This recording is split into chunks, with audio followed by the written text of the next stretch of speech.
Hey guys, welcome back to the studio. In this week's lesson, we're going to talk about how we can make our comping on rhythm changes a lot more fun, interactive, and harmonically interesting. I'll show you guys how we can simplify the chord structure of this classic set of changes into just a few simple moves so that we can focus more on injecting melodic movements into our chord comp.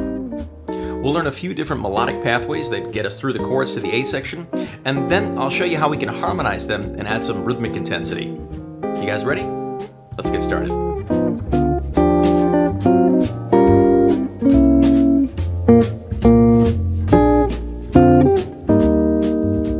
When we really want to burn through rhythm changes at tempos upwards of 260, we really need to figure out a way to condense the chords into more manageable movements. There's just too much going on here to elegantly comp through all the chords if we play that traditional 1, 6, 2, 5 stuff.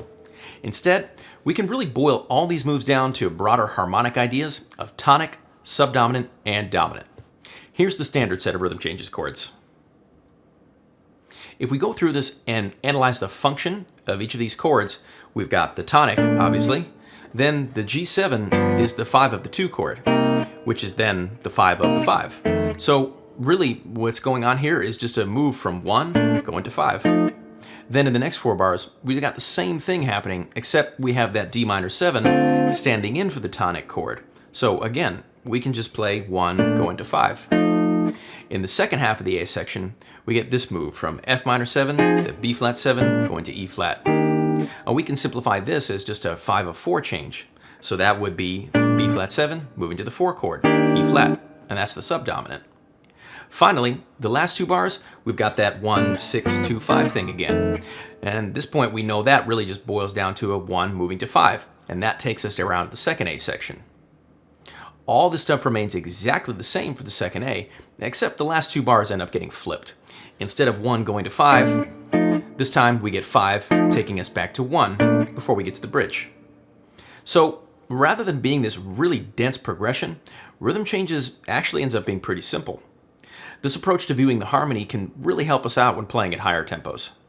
That's not to say we can't hit all those other harmonies too, but rather that focusing on these broader movements of chords can help us to open up our approach when it comes to improvising accompaniment. Now let's take a look at how we can start building our accompaniment ideas with this simplified approach.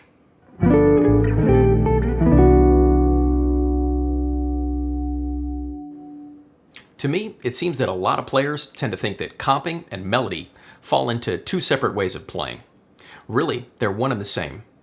When we're comping, we should always be thinking about what kind of melodic movement our harmony is creating. Have a listen to these 3 different melodic ideas over the A section to our now simplified rhythm changes. Keep in mind that when listening to this, the bass is still going to be walking the full set of chords.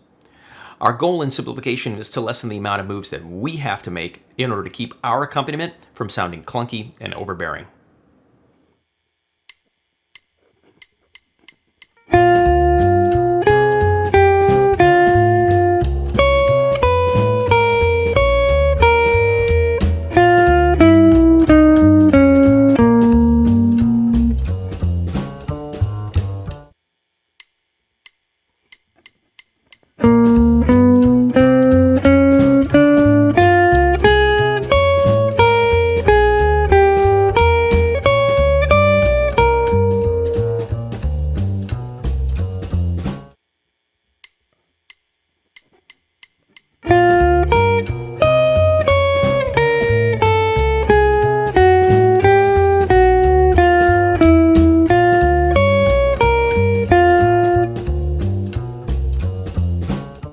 I tried to keep these half-note melodies really simple in order to reflect the trimming down that we did to the chord changes themselves. I bet you also noticed there's a lot of bluesy sounding stuff in here too. I also didn't make any huge leaps and chose to try and keep things moving really smoothly as well. Ultimately, when we use these melodic ideas to comp the changes, we'll be playing much sparser rhythmically. Before we get to that though, we need to take a look at how we can harmonize these melodic ideas to fit in with our now simplified set of changes.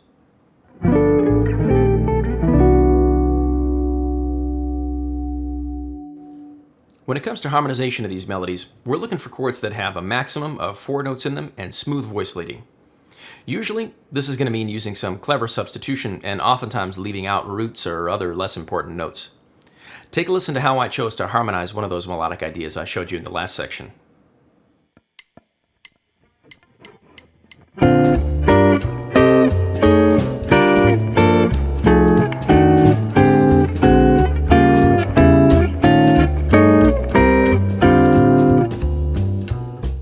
Let's take a closer look at some of those chord voicings, and I'll explain how I came up with them. To start off, I chose to go with this chordal voicing for B flat 6-9 and then a B flat 6. Then I played C minor 6 and this B13 to stand in for F7 here. Back to B flat, I played B flat 6 again, and then a B flat 6 with one note borrowed on top to give me the sound of B flat major 7. That moved me down to this standard F7 sharp 9 grip, and then I chose to use this super crunchy E flat diminished major 7 for an F13 flat 9 sound to move me into the next bar. For the second half of the A section, I started off with this F minor 6 with one note borrowed, and then I just moved the top note down a step and re-articulated the chord to get me into the next bar smoothly. There, I landed on this B flat minor 6 for an E flat 9, and then switched to E minor 6 to give me the sound of E flat 7 flat 13 flat 9. To finish out the last two bars, I used this voicing for F7 sharp 5, then B13, and finally we're back to chordal voicings for this one and this one, which brought me back home to B flat. When it comes to rhythm, our goal is ultimately to be able to interact with and react to a soloist. In the context of this lesson though, I'll just use a couple of these melodic movements and show you guys how I might comp through the first two A sections. Rhythmically, I'll tend to take a lot of inspiration from big band writing and arranging. Old recordings of the Basie Band, the Thad Jones Mel Lewis Orchestra, and others are a great inspiration for lots of wonderful rhythmic ideas. Take a listen to how all this comes together over the first 16 bars of rhythm changes.